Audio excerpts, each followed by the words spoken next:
መንሱር ጀማልና ታዋቂ አርቲስቶች በሰሩት የመኪና ሽያጭ ማስታወቂያ ተታለው ገንዘባችን ተበልቷል ያሉ የአዲስ አበባ ሰዎች ከሰሞኑ መንሱር ጀማልን በመዲናው አውራ ጎዳና ላይ ከበው በጥያቄ ሲያዋክቡት ታይቷል። የከበቡት ሰዎች አንተን ብለን ገብተን ነው ብራችንን የተበላ ነው ሲሉት ይደመጣል።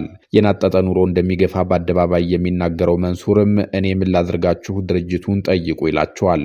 ይህ ቪዲዮ በማህበራዊ ትስስር ገጾች በስፋት ከተሰራጨ በኋላ ማስታወቂያውን ከሰሩት አብዛኞቹ ዘብጥ እያወረዱ የሚል ዜና ተሰራጭቷል።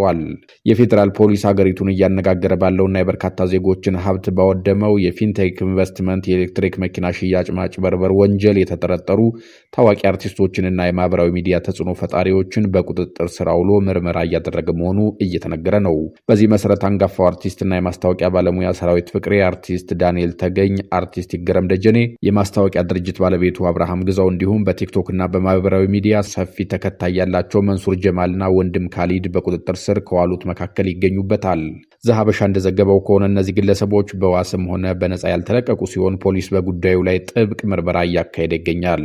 የእነዚህ ታዋቂ ሰዎች መታሰር ዋነኛ ምክንያት ከተጠርጣሪው አጭበርባሪ ድርጅት ጋር በመተባበርና ማስታወቂያ በመስራት የህዝብን አመኔታ አላግባብ በመጠቀማቸው ነው። ድርጅቱ የቢዋይዲ ሴጉል የኤሌክትሪክ መኪናዎችን በ950 ሺህ ብር ቅድመ ክፍያ በ3 ወር ውስጥ አስረክባለሁ በማለት ከ450 በላይ ከሚሆኑ ዜጎች ወደ 600 ሚሊዮን ብር ገደማ ሰብስቦ በመሰወሩ ህብረተሰቡ ላይ ከፍተኛ ኢኮኖሚና የስነ ልቦና ቀውስ ፈጥሯል። ዜጎች ገንዘባቸውን ያወጡት የድርጅቱን ህጋዊነት አረጋግጠው ሳይሆን በቴሌቪዥንና በማህበራዊ ሚዲያ የሚያውቋቸውንና የሚያከብሯቸውን እነዚህን አርቲስቶች አምነው በመሆኑ የተፈጸመው ማጭበርበር የሞራል ውድቀቱም የከፋ ሆኗል።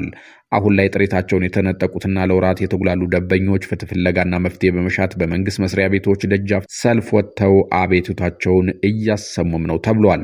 የዚህ አስደንጋጭ ክስተት የሚያሳየው በማስታወቂያ ዘርፍ ውስጥ ያለውን የህግ ተጠያቂነትና የታዋቂ ሰዎችን ኃላፊነት ነው። ማስታወቂያ ሰርቶ ክፍያ ከመቀበል ባለፈ አርቲስቶችና ተጽዕኖ ፈጣሪዎች የሚያስተዋውቁት ምርት ወይም አገልግሎት ህጋዊነት የማረጋገጥና ህብረተሰቡን ከአደጋ የመጠበቅ የሞራልና የህግ ግዴታ እንዳለባቸው ይህ ክስተት ህያው ማሳያ ነው እየተባለ ነው።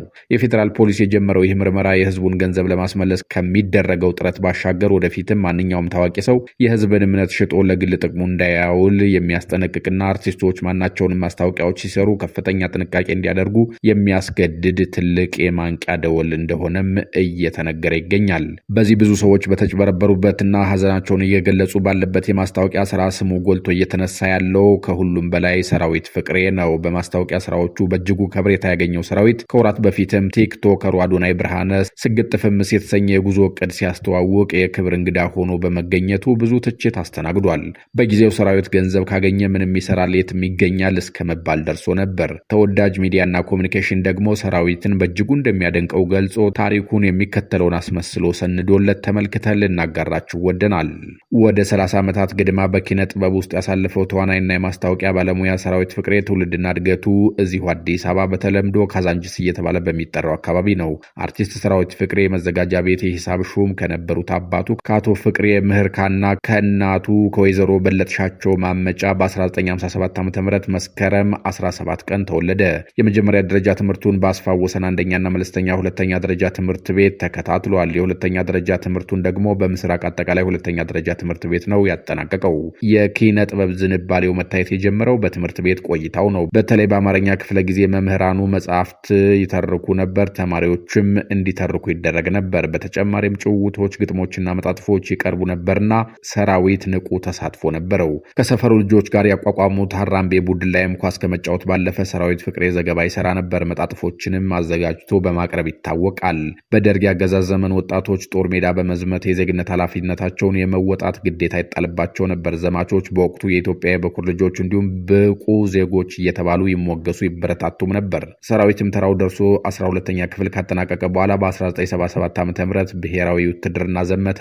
በወቅቱ አርቲስት አስረስ በቀለም ነበር። በደማቅ ስነ ስርዓት ተመርቀው ተሸኙና ታጠቅ ጦር ሰፈር ጦል ላይ ገቡ ለስልጠና። በስልጠና ቆይታቸው በየብርጌዱ የኪነ ጥበብ ቡድን ተቋቁሞ ነበርና የሰራዊቱ ብርጌድ በቲያትርም በሙዚቃም ጥሩ ተሳትፎ ነበረው። በኋላም ከየብርጌዱ ተወጣተው በማዕከል ደረጃ አንድ ኪነ ጥበብ ቡድን ሲመሰረት ሰራዊትና ጓደኞቹ ተመርጠው ቡድኑን ተቀላቀሉ።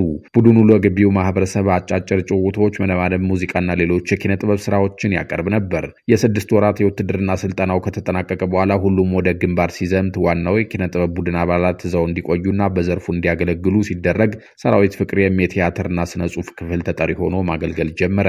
ዘማቾች 6 ወራት በስልጠና ከቆዩ በኋላ 2 ዓመት ማገልገል ይጠበቅባቸው ነበርና ሰራዊትና አጋሮቹ ለ2 ዓመት ከ6 ወር ሌላም 3 ወር በአጋጣሚ ተጨምሮ 2 ዓመት ከ9 ወር አገልግለው የብቁ ዜጋ መታወቂያቸውን ተረከቡ። ግዳጃቸውን ጨርሰው ሊመለሱ ሲሉ በሲቪል እንቅጠራችሁ ቆዩ የሚል ጥያቄ ቢቀርብላቸውም እነ ሰራዊት መመለሱን መርጠው ወደ መኖሪያቸው ተመለሱ። ተመላሾቹ በጋራ በመሆን የቲያትር ቡድን አቋቋሙ። እነ ሰራዊት በቡድን ውስጥ ጥሩ ዝግጅት በማድረግ አጫጭር ጭውውቶችን በየትምህርት ቤቶች እየዞሩ አቅርበዋል።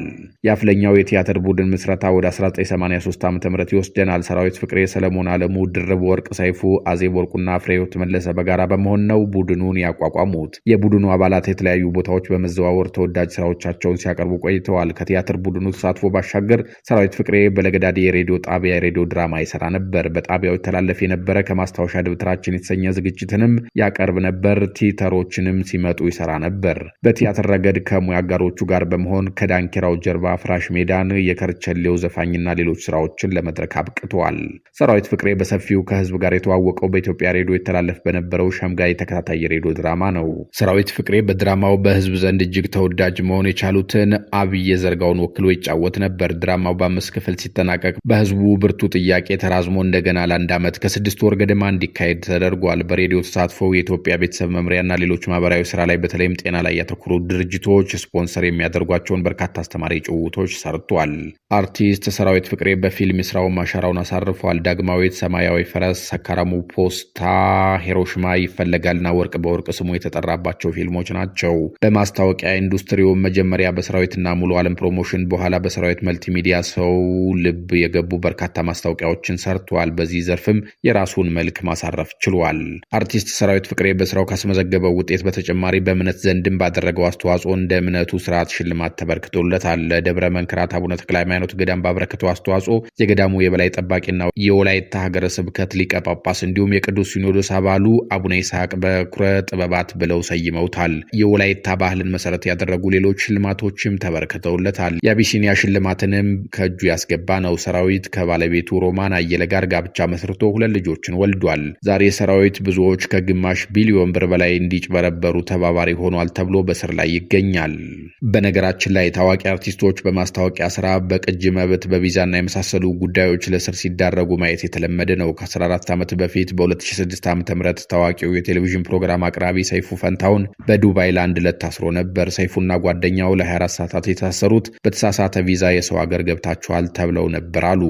በወቅቱ በሬዲዮ ፕሮግራሞችና በኢቢኤስ ቲቪ ላይ በሚያቀርበው ሾው የሚታወቀው ሰይፉ ፈንታውንና በባለታክሲው ፊልም ላይ ምርጥ ትወናውን ያሳየው አርቲስት ሚካኤል መሐመድ በዱባይ ታስረው መፈታታቸው ሲሰማ ጉድ ተብሏል። ሁለቱ አርቲስቶች ሰይፉ ፈንታውንና ሚካኤል መሐመድ በአልታወር ዱባይ ኢንተርናሽናል ኤርፖርት የታሰሩት ቪዛችሁ የተሳሳተ ነው በሚል ምክንያት ነበር። ጉዳዩ እስኪጣራ በሚል ሁለቱ አርቲስቶች ለ24 ሰዓታት ታስረው ከቆዩ በኋላ ወዲያውኑ ወደ አዲስ አበባ ተመልሰዋል።